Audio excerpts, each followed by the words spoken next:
দুদিন ধরে চলা একটানা বৃষ্টির মাঝে ভেঙে পড়ল একটি পুরনো বাড়ির একাংশ। নিরাপত্তার কারণে গার্ডরেল বসিয়ে দীর্ঘক্ষণ যাতায়াত বন্ধ রাখা হয়। আজ সকাল থেকে পঞ্চায়েতের তরফে রাস্তা সাফাইয়ের পর খুলে দেওয়া হয় রাস্তা। ঘটনা চণ্ডীতলা 2 ব্লকের জনাই গ্রাম পঞ্চায়েত এলাকায়। নিম্নচাপ অক্ষরেখার জেরে গত দুদিন ধরে দক্ষিণবঙ্গের সমস্ত জেলায় মাঝারি থেকে ভারী বৃষ্টিপাত চলছে। এর ফলে একাধিক জায়গায় জল জমার ছবি সামনে এসেছে। এবার বৃষ্টির মাঝেই একটি পুরনো বাড়ির একাংশ ভেঙে পড়ে বিপত্তি ঘটল। স্থানীয় সূত্রে জানা গেছে, চণ্ডীতলা 2 নম্বর ব্লকের জনাই গ্রাম পঞ্চায়েতের জনাই বাজার এলাকায় একটি পুরনো বাড়ির একাংশ ভেঙে পড়ে রাস্তার উপর। স্থানীয়রা সাথে সাথে পঞ্চায়েত প্রশাসনকে খবর দেয়। পঞ্চায়েতের লোকজন ও স্থানীয় প্রশাসনের লোকজন সেখানে উপস্থিত হয়। চণ্ডীতলা থেকে বেগমপুর হয়ে শ্রীরামপুর যাওয়ার রাস্তাটির উপর যেখানে বাড়ির একাংশ ভেঙে পড়ে তার দুপাশে গার্ডরেল দিয়ে যাতায়াত বন্ধ করে দেয় নিরাপত্তার কারণে। শুক্রবার সকাল থেকে তৎপরতার সাথে রাস্তা থেকে বাড়ির ভেঙে পড়া অংশ তুলে পরিষ্কারের কাজ শুরু করে প্রশাসন। বেলার দিকে রাস্তা থেকে ভাঙা অংশ তুলে পরিষ্কার করে পুনরায় মানুষের যাতায়াতের জন্য খুলে দেওয়া হয়। ঘটনা প্রসঙ্গে জনাই গ্রাম পঞ্চায়েতের স্থানীয় সদস্য অভিজিৎ কর্মকার জানান, দীর্ঘদিন ধরে পারিবারিক সমস্যার জন্য বাড়িটি বিপজ্জনক হয়ে আছে। বাড়ির একাংশ গতকাল ভেঙে যায়। তারপরেই এখানকার ব্যবসায়ীরা পঞ্চায়েতের সাথে যোগাযোগ করে। পঞ্চায়েতের পক্ষ থেকে প্রশাসনের সাথে কথা বলে রাস্তার 2 প্রান্ত গার্ডরেল দিয়ে ঘিরে দেওয়া হয় এবং যে অংশটা বিপজ্জনক ছিল সেটা ভেঙে পরিষ্কার করে দেওয়া হয়েছে। রাস্তা পরিষ্কারের কাজ শেষ হলে মানুষের যাতায়াতের জন্য খুলে দেওয়া হবে রাস্তা। স্থানীয় বাসিন্দা সৈকত ঘোষ জানান, এর আগেও পঞ্চায়েত থেকে এই বাড়িটি বিপজ্জনক অংশ ভেঙে ফেলার উদ্যোগ নেওয়া হয়েছিল। তখন ঊর্ধ্বতন কর্তৃপক্ষ জানিয়েছিল এই বিল্ডিংটি ভেঙে ফেলার জন্য স্থানীয় পঞ্চায়েতের হাতে কোনো ক্ষমতা নেই। বর্তমানে বিল্ডিংটি পড়ে আছে এবং বড় ধরনের বিপদের আশঙ্কাও রয়েছে। তাই আগামী দিনে এদের শরিকের সাথে যোগাযোগ করে বাকি অংশটা ভেঙে ফেলার উদ্যোগ নেওয়া হবে। কখন বাড়িটা ভেঙে পড়লো, কি ঘটনা? বাড়িটা কাল রাত্রিবেলা বৃষ্টির জন্য ভেঙে পড়ে গেছে। অনেক দিনের পুরনো বাড়ি তো, বহু বছর আমি ছোটোবেলা থেকে দেখে আসছি এর আমি অবস্থায় পড়ে রয়েছে। আগে একটু ভালো ছিল, এখন অনেকটাই ভেঙে গেছে। কালকে মানে 2-3 দিন ধরে বৃষ্টির জন্যে আরও বেশি ভেঙে পড়েছে। তা সেই জন্য কালকে থেকে গাড়ি ফাড়ি বন্ধ করে দেওয়া হয়েছে। আজ সকাল থেকে ভাঙাভুঙি চলছে। বাড়িতে কেউ থাকে? বাড়িতে থাকে বলতে আর ভদ্রমহিলা থাকেন এখানে। তারপর এখানে সব কলকাতায় থাকে। আর সব মানে যারা শরীর রয়েছে তারা সব কলকাতায়। তো পুরনো বাড়ি তো গভর্নমেন্ট ভেঙে দেওয়াচ্ছে বা এখানে থাকতেও বারণ করছে, তা সত্ত্বেও কীভাবে এখানে তারা বসবাস করছে? বসবাস বলতে যাদের বাড়ি তারাই বসবাস করছে। আপনারা কি চাইছেন প্রশাসনের কাছ থেকে? বলতে এটা পাবলিকের রাস্তা, প্রশাসনের কাছে চাইছি যায় যেটুকুন আছে সেটুকুন ভেঙে, মানে যেটুকুন খারাপ হয়ে গেছে সেটুকুন যাতে ভেঙে দেওয়া হয়। সেটাই আমরা চাইছি, যাতে মানুষের বিপদ যাতে না হয়। হ্যাঁ, চলন রাস্তা তো, সবসময় পাবলিক যাতায়াত করছে। কারো ক্ষয়ক্ষতি হয়েছিল? না না না, সেরকম কিছু হয়নি। তবে রাতে ভেঙেছে বলে কি দুর্ঘটনায় এড়ানো গেছে? হ্যাঁ, দুর্ঘটনা এড়ানো গেছে। রাত্রিবেলা লোক কম ছিল, এড়ানো গেছে দুর্ঘটনা। আপনার নামটা? আপনার নাম? আমার নাম হচ্ছে রঞ্জিত। রঞ্জিত কি? রঞ্জিত সাউ। এটা কখন ভেঙে পড়ে? গতকাল বিকাল 4:30টার সময় বিল্ডিংটা খানিকটা অংশ ভেঙে পড়ে। তারপর স্থানীয় প্রশাসনকে, পঞ্চায়েতকে জানানো হয়। পঞ্চায়েতের উপপ্রধান এবং আরেক মেম্বার বাপ্পা কর্মকার এবং অচিন্ত ঘোষ পঞ্চায়েত সমিতির মেম্বার, এরা 3 জন মিলে সেই মুহূর্তে বিডিওর সঙ্গে যোগাযোগ করে। সেই মুহূর্তে বিডিওর সঙ্গে যোগাযোগ করে এবং লোকাল থানাকেও জানায়। তা ওনারা বলেন যে আপনারা উদ্যোগ নিয়ে এর যা ব্যবস্থা করুন, আমাদের সহযোগিতা সম্পূর্ণভাবে পাবেন।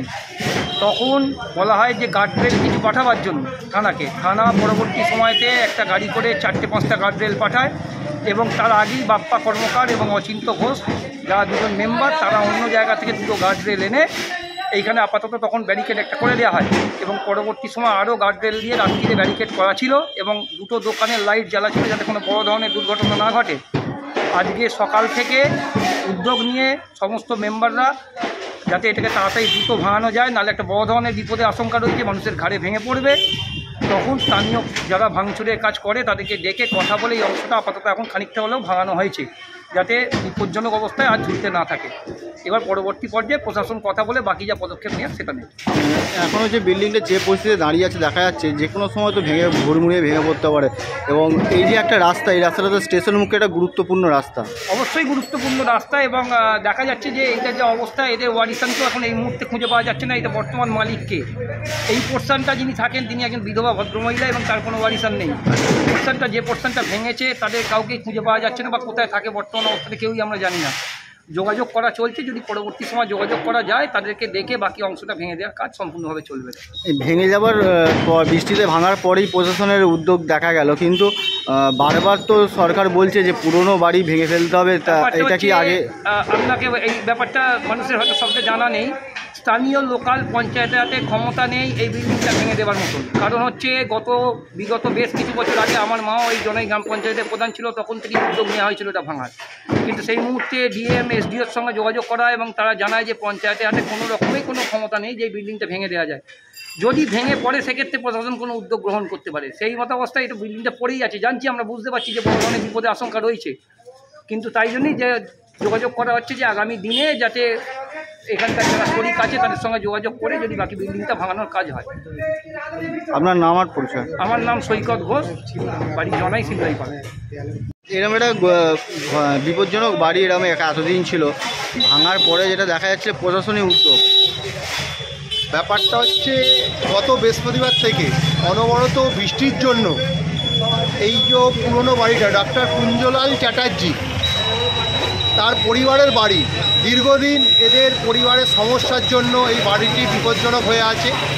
তার ফলে এই বাড়িটি খানিকটা অংশ গতকাল ভেঙে যায়, এখানকার স্থানীয় ও দোকানদাররা পঞ্চায়েতের সাথে যোগাযোগ করে, পঞ্চায়েতের সাথে যোগাযোগ করে তাদের কিছু ছবি ও ভিডিও পঞ্চায়েতকে দেয়। পঞ্চায়েত যথারীতি দ্রুততার সাথে তারা ভিডিও এবং থানার সাথে যোগাযোগ করেন। পঞ্চায়েতের উপপ্রধান, পঞ্চায়েতের সমিতির মেম্বার, পঞ্চায়েতের সদস্যরা যথারীতি আসেন, স্পটে এসে গার্ডরেল দিয়ে ঘিরে দেওয়ার ব্যবস্থা করা হয়। তার সঙ্গে সঙ্গে থানা থেকেও 4খানা গার্ডরেল পাঠায় এবং দড়ি দিয়ে ঘিরে দেওয়া হয়। আমরা দ্রুততার সাথে যারা এইসব এজেন্সি কাজ করে তাদের সাথে যোগাযোগ করেছি, আমরা 12 ঘন্টা পার হতে দিইনি, তার মধ্যেই আমরা বিপজ্জনক অংশটা ভেঙে পরিষ্কার করে দিয়েছি এবং রাস্তাটা কিছুক্ষণের জন্য আমরা এই রাস্তাটাকে অবরুদ্ধ করেছিলাম যাতে মানুষের বিপদ না হয়, গাড়ি ঘোড়া চলার উপযোগী ছিল না। এবার কিছুক্ষণের মধ্যে সেই অংশটা ভেঙে যাওয়া অংশটা আমরা পরিষ্কার করে দেবো এবং গাড়ি যাওয়ার জন্য উপযুক্ত ব্যবস্থা করে দেবো। এরকম একটা ঘটনা কি যে বারবার তো সরকার ঘোষণা করছে যে বিপজ্জনক বাড়িকে ভেঙে ফেলতে হবে এবং সেখানে থাকার নিষেধাজ্ঞাও জারি করছে, সেক্ষেত্রে ভেঙে যাওয়ার পর আগে পদক্ষেপ গ্রহণ করাটা কি ঠিক ছিল না? পদক্ষেপ বলতে এই বাড়িটি আমরা যেটুকুনি শুনেছি, বাড়ির বর্তমান মালিক সম্বন্ধে আমাদের কাছে এখনও পর্যন্ত পরিষ্কার নয়। সেই অংশটা নাকি যথারীতি কোর্টে কেস চলছে, এটা আমরা শুনতে পেয়েছি।